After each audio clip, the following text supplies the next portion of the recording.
So, today I want to talk about the ways in which the government incentivized people to take low wage jobs before the pandemic. Now, in my last video, which I will link in the description down below, I discussed a myth being perpetuated by business leaders and certain state governments that the increase in unemployment insurance benefits during the course of the pandemic was causing a worker shortage. I showed in this video that quite to the contrary, employment growth has remained steady. However, low paying service sector jobs and restaurants are the ones struggling to fill positions.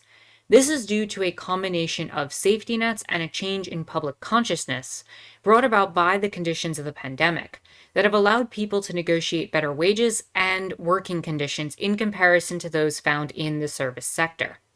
Unfortunately, state governments, and this is mostly led by Republicans, have sought to reverse this safety net based on the myth that was being presented. And unfortunately, this type of policy shift is nothing new. What I hope to establish today is that before the pandemic, the government had actually incentivized and created the conditions for forcing people and funneling people into low paying jobs, not just via an inefficient and insufficient safety net, but through bad policy and conditions on safety nets that benefited businesses over workers and forced people to take these low wage jobs. Now, before anything else, we need to talk about the minimum wage. It should be evident that under our current system and the way that capitalism functions, business owners seek to pay their employees as close to the minimum wage as possible. Further, I think it should also be evident that the minimum wage should represent the lowest wage available and therefore be understood as low in our society. However, I want to establish something further. I hope to establish that the concept of low being presented here also implies that the minimum wage is not providing a living wage for people, and thus makes it such that being paid the minimum wage, people are required to rely on government programs and assistance in order to survive even at these wages. We cannot speak of the concept of the government incentivizing this if people could survive off a minimum wage without the government. Part of the process here is that it is cyclical, that people in the system rely on these services from the government, and therefore, if they ever slip out of employment, they are funneled right back into the system. So it's important to establish that the minimum wage is insufficient for people to survive on, and that they can still get and require government assistance while being on those wages. So let's start off with the concept of the federal minimum wage. The federal minimum wage in the United States is $7.25 an hour, or $2.13 an hour for tip earners. And we need to establish whether or not this value is enough for people to live on or not. These values have not increased since 2009. Further, if we assume that the earliest minimum wages in the United States were fair and had a good value for people, which is of course a large assumption, but let's go with that, and we adjusted those totals based on the growth rate of the United States' productivity, the minimum wage should be well over $24 an hour. This is something worth noting, as Senator Manchin, Senator Sinema, and 6 other Democrats, and at least 50 Republicans have essentially killed the idea of a federal $15 minimum wage this year alone. It's also worth noting that the federal poverty level is established to be approximately $12,880 for a single person. A full-time minimum wage worker actually makes about $15,000 a year before taxes, Social Security, and any other deductions. Oddly enough, this places that value above that line, and therefore it could be concluded that a person making minimum wage is not in poverty. However, I would challenge anyone to actually live on that amount in any sort of comfort or come up with any sort of real mathematical model to make that work, especially as some of the cheapest rents in the United States total $7,200 a year. This doesn't factor in travel expenses, utilities, food, medical care, not to mention the idea of saving for an emergency. Now, if we were to increase this family size, these poverty line values do not double. They don't magically become double for 2 people. but instead you add approximately $4,500 per person. Despite this meager increase, this would still put a single parent making minimum wage under the poverty line, even if we ignore the factor of ever-increasing childcare costs.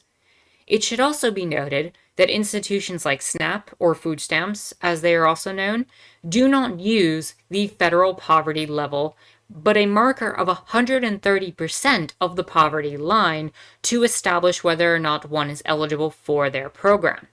The line in this case moves up from that value of $12,880 for a single individual to that of $16,744, meaning our hypothetical full-time minimum wage worker is now eligible for SNAP, despite not being seen as below the poverty line. This means that the government simultaneously recognizes that this individual is not capable of providing enough food for themselves, but is not considered to be impoverished. Now, school lunch programs usually use a value double the poverty line to determine whether or not a child is eligible for free lunch, meaning that the value of the poverty line is not just low, but insufficient to represent anything meaningful in terms of people's needs. To make matters worse, we know that the value of this poverty line is actually an arbitrary thing based on an old concept that actually doesn't really make much sense. The idea of how we came up with the federal poverty line is that in the 1950s, they took the value of the minimum cost of food for an individual and multiplied that by 3. The understanding at the time was that the value of one's food was approximately 1/3 of their total income. This value has just been adjusted with inflation over time, with no actual reassessment of whether or not it was even a good marker at the time. Now, if that's not obvious, I think we can safely say that nobody's food expenses currently represent 1/3 of their total expenses, especially as other expenses outside of food have increased in total budget of people during the course of time. Now, to establish this further, it should be noted that in 2019, Americans spent an average of 9.5% of their disposable personal incomes on food, divided between food at home and food away from home. This value was much closer to 17% in recent history. So if we were to take that and establish that value off of that idea of how much of their income was based off of food, we would find that to be incredibly inaccurate. It's also sufficient to say that these numbers do not work because over 60% of non-elderly adults with incomes between 100 and 200% of the poverty line reported that one or more material hardships such as food insecurity, missed payments for utility bills or rent or mortgage, or problems paying family medical bills were reported as true in 2017. Basically, those over the poverty line were still in conditions of food insecurity, missed payments, and were not able to pay for the things they needed.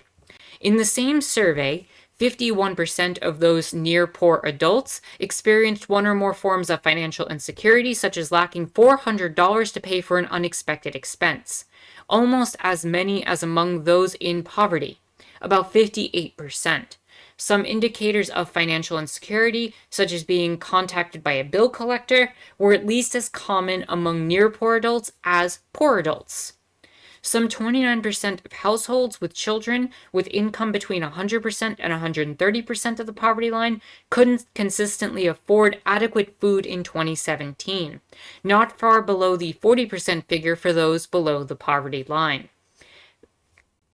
I believe it is sufficient to say, based on all of that information and the fact that the annual salary one would make on the federal minimum wage approximates the value of the federal poverty line, combined with the reality that the federal poverty line is still insufficient to guarantee that people can pay their bills, avoid being food insecure, and otherwise survive sufficiently, we can conclude that the current minimum wage is in fact extremely low and does not provide a living wage for people.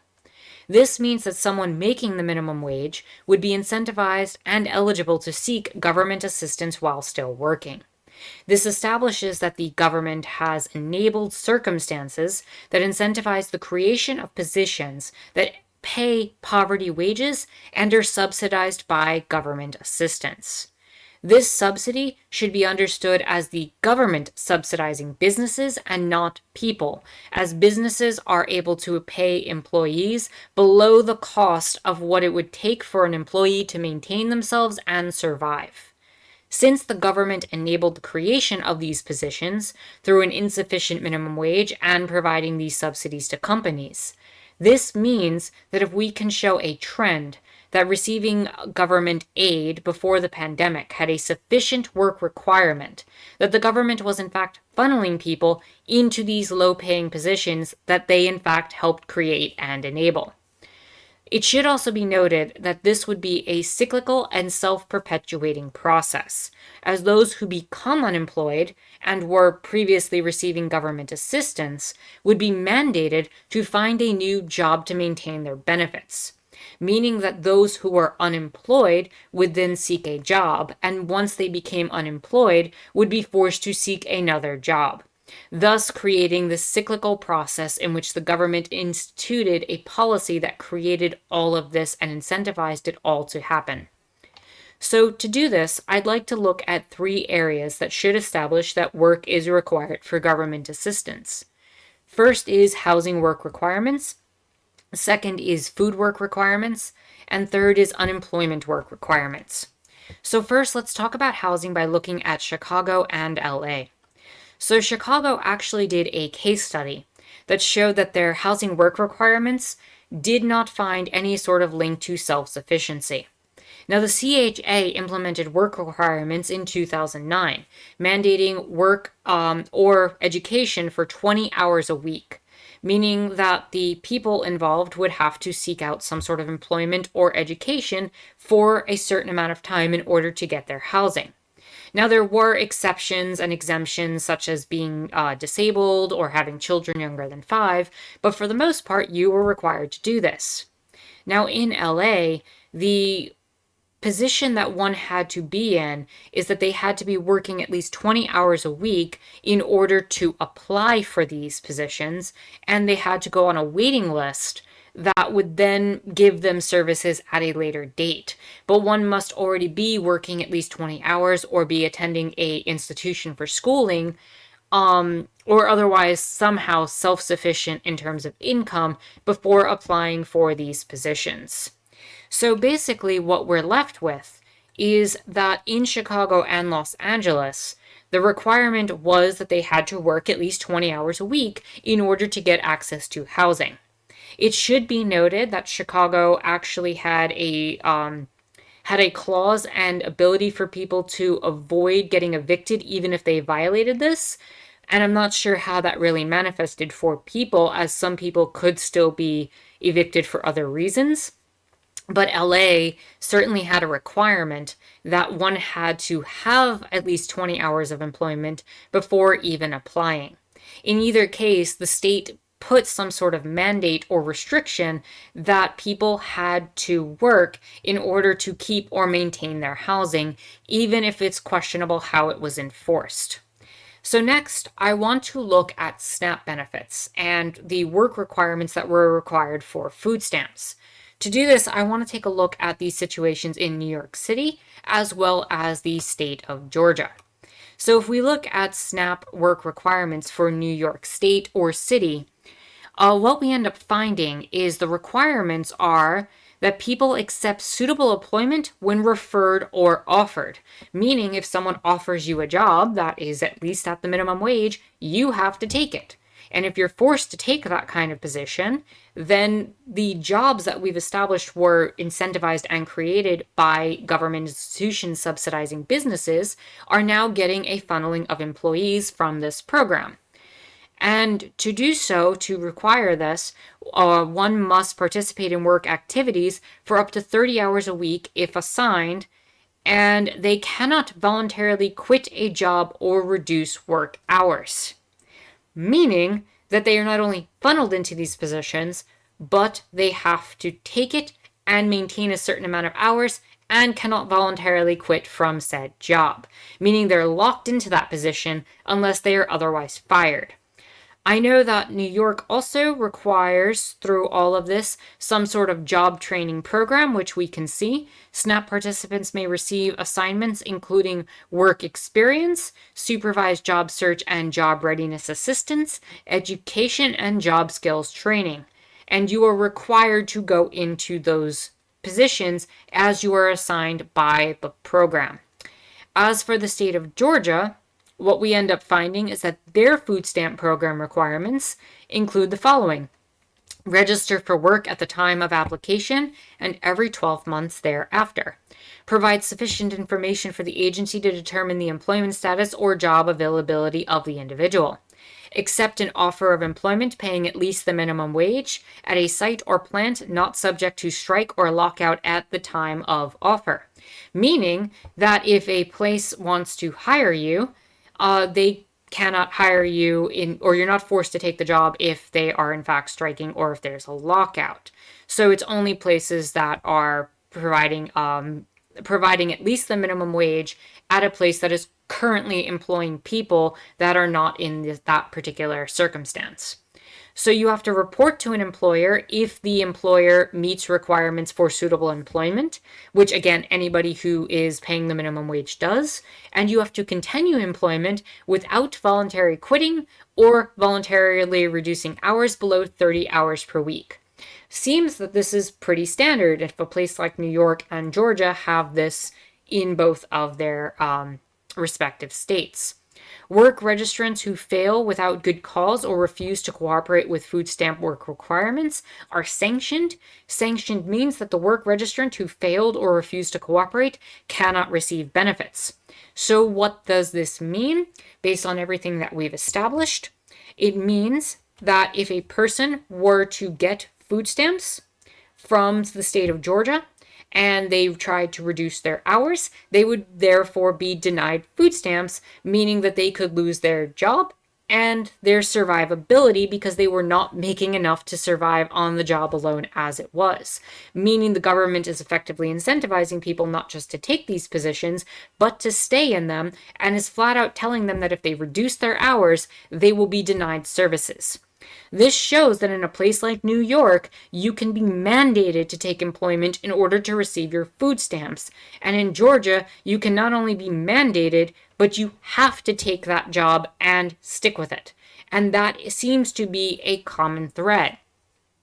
So finally, let's look at unemployment for the states of Massachusetts and Mississippi so we can establish two varied perspectives. So in the state of Massachusetts, what affects your weekly unemployment benefits? Your eligibility for weekly benefits may be affected if you aren't able or available or actively seeking work, if you refuse to quit or are fired from a job, if you receive any sort of other income, if you attend some sort of school program that isn't approved, if you become self-employed, if you travel for non-work related reasons, or if you work while collecting unemployment benefits. So if you do any of these things, you can be denied access to the benefits that are keeping you sustained, meaning you are funneled into a job that is required of you. And in the state of Mississippi, the Mississippi Department of Employment Security, MDES, defines actively seeking working as followed, which you are in fact required to do. You must be registered for work with MDES Employment Services, Mississippi Works. You must contact 3 employers each week to apply for full-time work, which is considered to be 35 hours or more. Now, I don't know what happens if you're put in a position where you are working part-time, or if you try to seek multiple part-time jobs. I do not know how the state of Mississippi would handle that. An actual application must be completed with at least one of the 3 employer contacts. An application is defined as any completed application or resume submitted to an employer for suitable work, either in person, via mail, or via electronic communication. Resume is honored as an application by MDES if that is applicable mode of applying for that employer. The work applied for must be appropriate in light of the labor market and your skills and capabilities.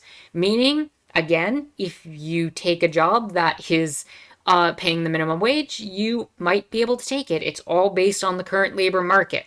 And if there are minimum wage jobs available, and that's what you're considered qualified for, that's what you have to take. The end.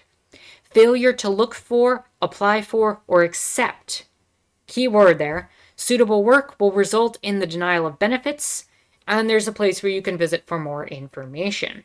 So this means that if you're not looking for it, you don't apply for it, or you don't accept it if it's offered to you, you can be denied any future benefits, meaning you are not allowed to make your own selection in applying for a job.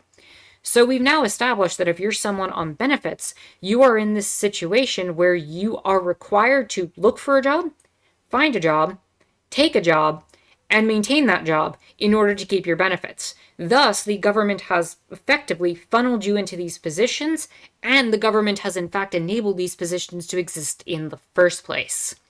I think it is evident that people who are struggling and in financial need, who rely on government assistance before the pandemic, have been effectively forced to take any job to maintain their benefits. This means companies will always have a consistent workforce and steady flow of workers from these programs. The one difference that should be noted during the pandemic is that work requirements were waived in many cases, especially as the government wanted people to stay home, meaning that these subsidies were in fact subsidies for people and not necessarily for companies. Meaning that since companies do not have to pay a living wage, the government programs, rather than providing this leverage for workers, which has existed during the pandemic, ended up subsidizing the companies by enabling them to pay lower wages, in addition to the fact that the minimum wage was sufficiently low. Further, any moment of unemployment will result in workers needing to seek a new job in order to maintain work, thus perpetuating this cycle and funneling workers into further low-paying jobs. This is the reality of our current systems and safety nets and how they are specifically designed in the pre-pandemic days to incentivize low-paying jobs. And again, the pandemic has created a situation where that is vastly different by not having these work requirements. Instead, workers have been able to, as we showed in the last video, be able to establish themselves, take time for themselves, and to work towards getting higher paid jobs with better conditions, which have disincentivized these types of positions on what we previously allowed for, meaning that any state governments that want a return to this type of normalcy are in fact trying to return to a reality in which the government effectively makes it so that people are working at lower salaries than what they can survive on. And that to me is an egregious abuse of power. So with that said, if you like this video, give it a thumbs up, hit the subscribe button and bell for notifications. You can follow me on Twitter and check out my Discord in the description down below. My name is Anarchist Tara, and I thank you for watching.